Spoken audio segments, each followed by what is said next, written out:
Shalom. First and foremost, I'd like to give all praises and honor and glory that's definitely due to Yahweh, Bahashim, Yahweh Shah, Bahashim, Rikar Kodash. I'm from the Prophets in Babylon out of the Waco, Texas camp, affiliated with the branch of Prophets in Babylon, Tampa Bay, Florida. I'm your brother Apiat. I'd like to give a special double honors to the elders and the apostles on down at Great Millstone, those fine, sincere brothers who teach well and who rule well and are great examples to us brothers out here. And peace and salutations to the elect of the nation of Israel.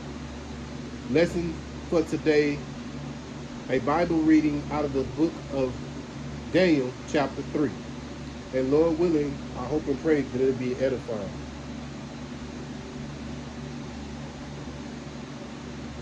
So I'm going to start here in Daniel chapter 3, verse 1. Nebuchadnezzar, the king, made an image of gold, whose height was 60 cubits, and the breadth thereof 6 cubits. He set it up in the plain of Dura, in the province of Babylon. So Nebuchadnezzar, the king over Babylon, he set up this idol in the midst of Babylon. So let's read verse 2. Then Nebuchadnezzar the king sent together the princes, the governors, and the captains, and the judges, the treasurers, the counselors, the sheriffs, and all the rulers of the provinces to come to the dedication of the image which Nebuchadnezzar the king had set up. So here in verse 2, Nebuchadnezzar had set up, he sent to gather all his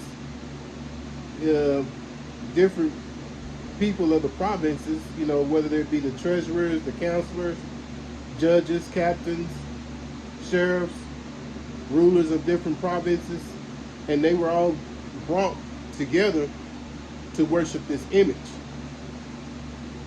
or this idol. Verse 3.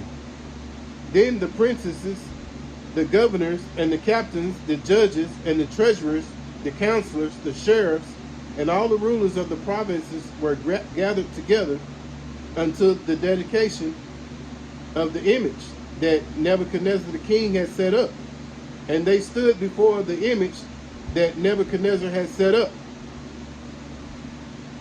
Yeah, so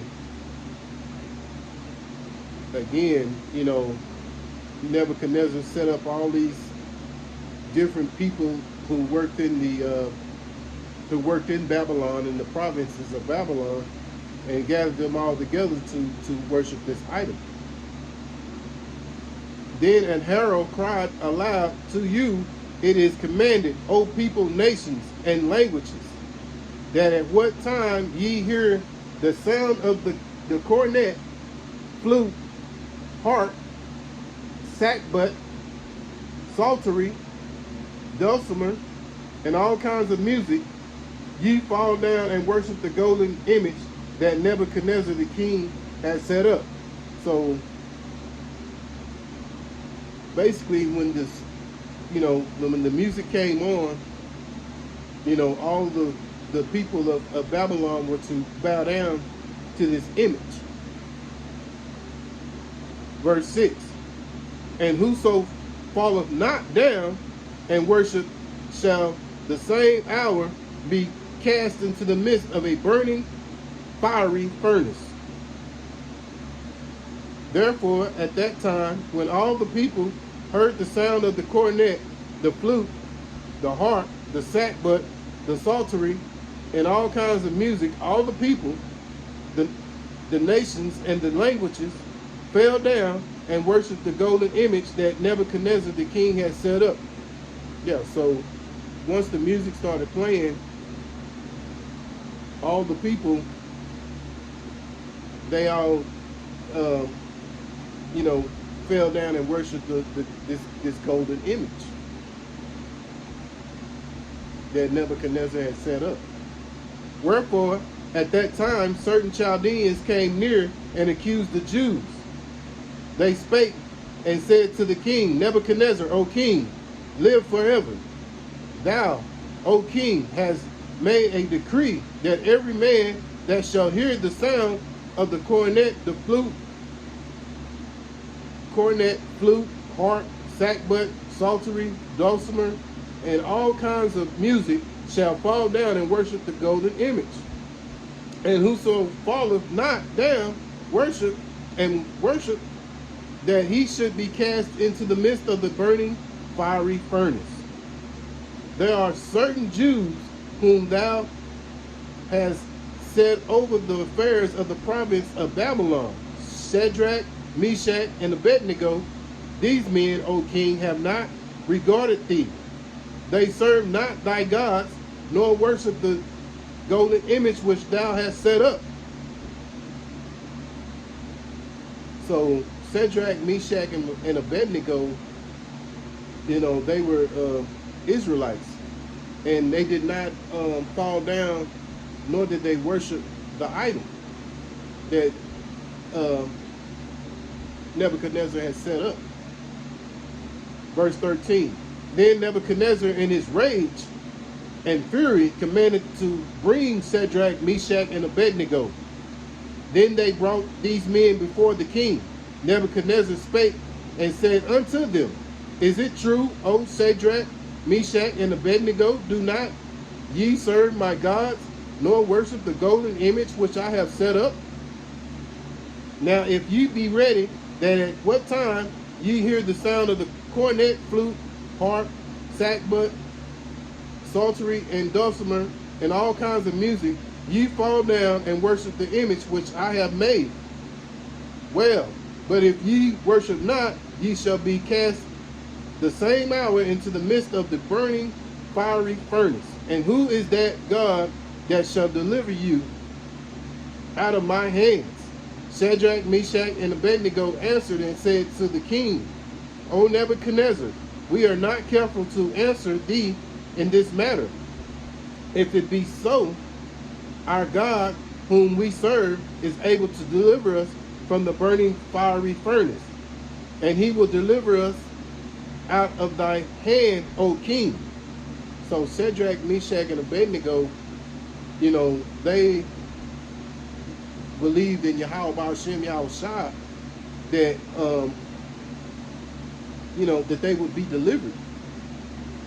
And at the end, and even if not so, they were willing to die rather to,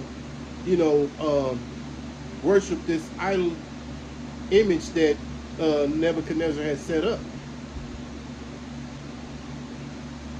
Verse 18, but if not, be it known unto thee, O king, that we will not serve thy God, nor worship the golden image which thou hast set up.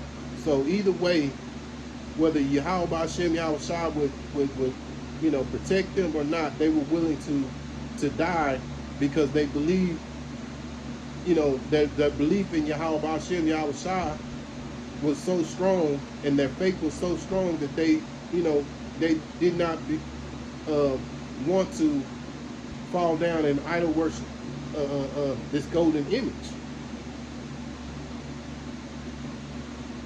Then was Nebuchadnezzar full of fury, and the form of his visage was changed against Shadrach, Meshach, and Abednego. Therefore he spake and commanded that they should heat the furnace 17 times more than it was wont to be heated. Yeah, so sloppy. So this fiery furnace was 7 times. Nebuchadnezzar set it up to where this fiery furnace was 7 times more hotter than it was at first. And he commanded the most mighty men, verse 20. And he commanded the most mighty men that were in the army to bind Shadrach, Meshach, and Abednego, and to cast them into the burning fiery furnace. Then these men bound in their coats, their hosen, and their hats, and their other garments, and were cast into the midst of the burning fiery furnace.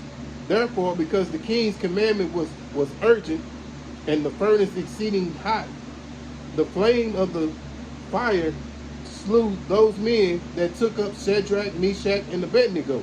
Yeah, so this fire was just overwhelmingly hot, to the point to where these men that were commanded to take up Shadrach, Meshach, and Abednego were slayed by the fire.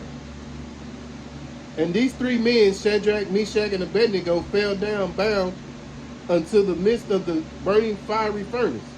Then Nebuchadnezzar the king was astounded, and rose up in haste, and spake, and said unto his counselors, Did not we cast three men bound into the midst of the fire?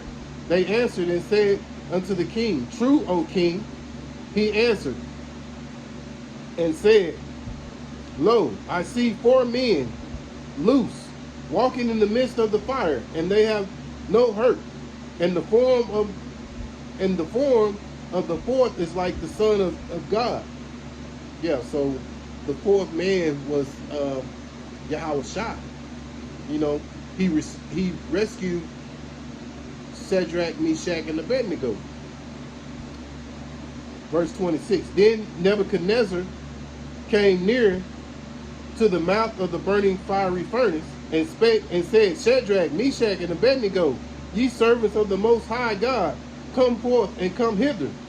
Then Shadrach, Meshach, and Abednego came forth of the midst of the fire. And the princes and the governors and the captains and the king's counselors, being gathered together, saw these men, upon whose bodies the fire had no power, nor was a hair of their head singed, neither were their coats changed, nor the smell of fire had passed on them.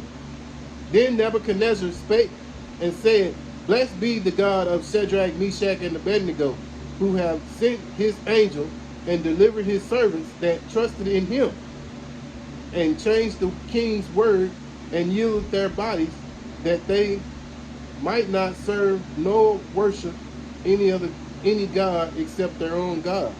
Yeah, so Nebuchadnezzar was so astonished about, you know, what Yahushua did for Shadrach, Meshach, and Abednego, realizing that not a hair was singed on them, you know, and he had to change his word, you know. And he realized, you know, why, you know, Shadrach, Meshach, and Abednego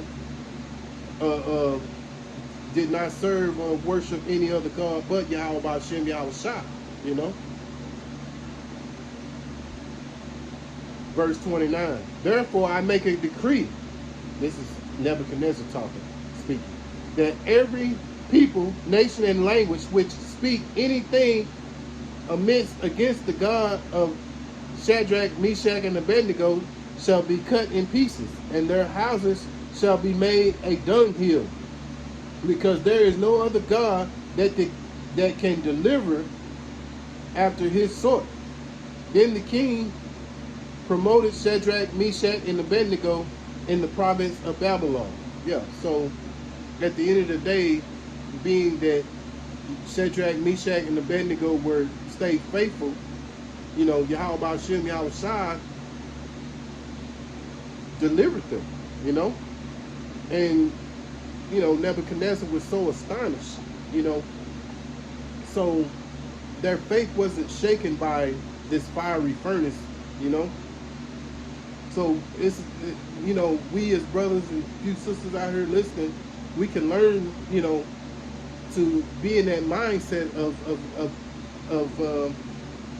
staying faithful unto Yahushua, man, you know, because you know, whatever situations that happen, you know, Yahushua will take care of it for us, you know. You know, and if it means death, you know, so be it, you know.